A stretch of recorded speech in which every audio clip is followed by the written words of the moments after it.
Dadlı və Asan kanalıma xoş gəldiniz. Bugün Azərbaycan mətbəxinin, eyni zamanda Şərq mətbəxinin ən sevilən təamlarından olan səbzi plov hazırladım. Sizinlə də bölüşmək istədim. İlk olaraq zəfəran dəmlədim. Çünki zəfəran nə qədər çox dəmdə qalarsa, rəngi bir o qədər gözəl olar. Mən də qaba 1 çay qaşığı zəfəran, üzərinə 100 ml qaynar su əlavə etdim. Zəfəranın dəm alması üçün qabın üzərini örtdüm. Daha sonra ocağın üzərinə düyünü qaynatmaq üçün qazanda 4 litr su yerləşdirdim. Su qaynağa düşənə kimi başqa bir qabda 1 kiloqram düyünün üzərinə çıxacaq qədər su əlavə edib 10 dəqiqə müddətinə islaqda saxladım. Daha sonra axar suyun altında 4-5 dəfə yuyaraq suyunu süzdüm. Ocağın üzərinə yerləşdirmiş olduğum su qaynağa düşdükdə içərisinə 1 xörək qaşığı duz əlavə etdim. Daha sonra yuyub süzmüş olduğum düyünü əlavə etdim. Ara sıra qarışdırdım ki, düyü qazanın dibinə yapışmasın. Bişdiyinə tam əmin olduqdan sonra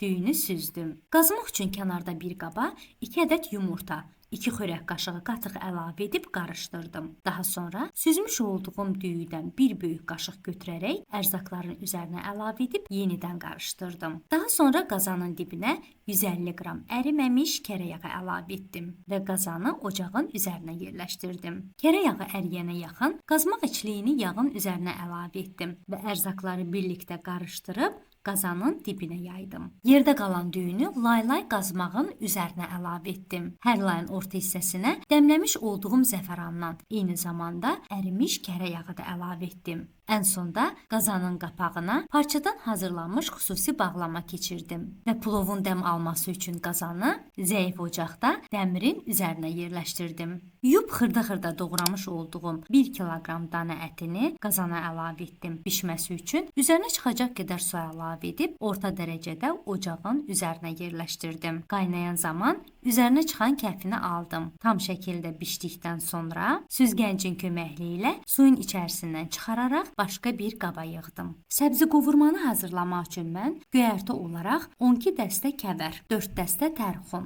2 dəstə yaşıl soğan, 1 dəstə cəfərdən istifadə etdim. Onda qeyd edim ki, kəvər mütləq şəkildə əlavə edilməlidir. Yerdə qalan göyərtiləri ağız dadınıza uyğun olaraq seçə bilərsiniz. Göyərtiləri təmizlədikdən sonra böyük bir qaba su əlavə etdim. İçərisinə 100 ml alma sirkəsi əlavə etdim. Təmizləmiş olduğum göyərtiləri sirkəli suda yarım saat saxladım. Yarım saat sonra göyərtiləri suyun içərisindən çıxardım. Tərxunu ayrıca qaba yığdım. Yerdə qalan göyərtiləri birlikdə axar suyun altında təmiz-təmiz yudum. Tərxunu isə axar suyun altında ayrıca yudum. Yumuş olduğum göyərtiləri gördüyünüz şəkildə orta xırdalıqda doğradım. Tərxunu isə fərqli olaraq ləçəklərindən ayırdım. Uc hissəsi kövrək olduğu üçün bütöv şəkildə qopardım. Tərxundan başqa doğramış olduğum bütün göyərtiləri qazana əlavə etdim. Qazanın qapağını örtərək göyərtiləri bişirmək üçün zəif dərəcədə qazanı ocağın üzərinə yerləşdirdim. 15-20 dəqiqə müddətinə bütün göyərtilər yumşalaraq acı suyunu çıxardı.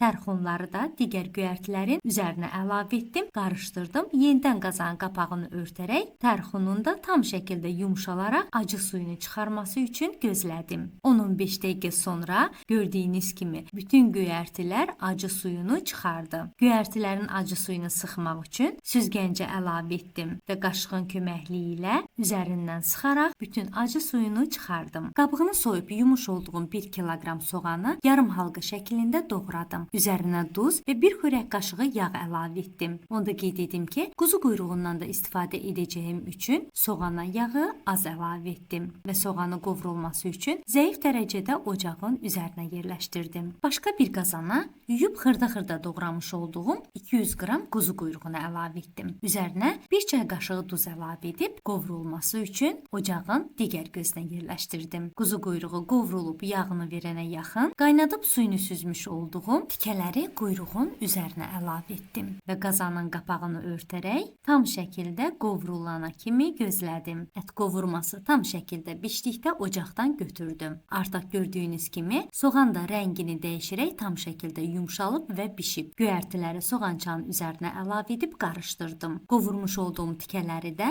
göyərtinin üzərinə əlavə etdim və qazanın qapağını örtdüm. Tam şəkildə bütün ərzaqlar bişənə kimi gözlədim. Budur artıq səbzi plov hazırdır. Qazmaqda hər zaman zaman olduğu kimi mükəmməl alındı. Onda qeyd edim ki, siz əgər tərxunu sevmirsinizsə, bu da sizin xoşunuza gəlməyəcək. O səbəbdən başqa göyərtilərdən istifadə edə bilərsiniz. Yox, əgər mənim kimi tərxun aşiqisinizsə, bu da çox xoşunuza gələcək. Onda qeyd edim ki, əgər plovun üzərində səbzini sevmirsinizsə, bizim evin bəzi nümayəndələri kimi səbzi qovurmanı sarımsaqlı qatıqla yeyərsiniz, düyünü isə turşu ilə. Beləliklə, bu gün də sizə faydalı məlumat verə bildimsə, kanalıma hələ də abunə deyilsinizsə, abunə olmağı və bəyənməyi unutmayın. Gözəl rəy yazanların hər birinə tək-tək minnətdarlığımı bildirirəm. Allah süfrənizi açıq, ruzinizi bol, əhvalınızı xoş etsin.